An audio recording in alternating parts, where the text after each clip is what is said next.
બનાસકાંઠામાં દિયોદરના સણાદર મુકામે ગૃહમંત્રી અમિત શાહની સભા પહેલા જિલ્લાના ખેડૂત આગેવાનોની અટકાયત કરવામાં આવી હતી। વહેલી સવારે આગથળા પોલીસ દ્વારા જિલ્લા પ્રમુખ દોલાભાઈ ખાગડા, મહામંત્રી વક્તાભાઈ કુકલ, પાલનપુરથી જિલ્લા મહામંત્રી ભરતભાઈ કરેણ, વાવથી રામસિંહ રાજપૂત તેમજ ધાનેરાથી વી.કે. કાગ અને ધાનેરા તાલુકા પ્રમુખ શંકરભાઈ વાગડાની વહેલી સવારે અટકાયત કરવામાં આવી હતી।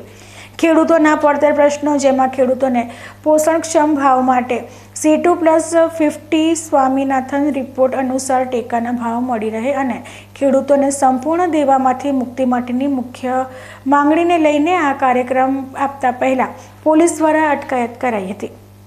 આજે ગુજરાતમાં બનાસકાંઠા જિલ્લાના દિયોદર ખાતે જે સણાદરમાં જે બનાસ ડેરીનો પ્લાન્ટ છે ત્યાં આગળ દેશના ગૃહમંત્રી શ્રી અમિત શાહ વધારવાના હોય અને ત્યાં આગળ સભાઓ હોય અને એ સભાની અંદર ખેડૂતોની જે અવાજ જે દબાવવાનો પ્રયાસ આજે થઈ રહ્યો છે। ગઈ રાત્રેથી ક્યાંક વહેલી સવારે અમારા જે બનાસકાંઠા જિલ્લાના ખેડૂત આગેવાનો હતા એ ખેડૂત આગેવાનોની વહેલી સવારે અટકાયત કરવામાં આવી છે। ગઈકાલેથી નજરકેદ કરવામાં આવ્યા છે, કારણ કે અમારી મુખ્ય માગણીઓ શું છે?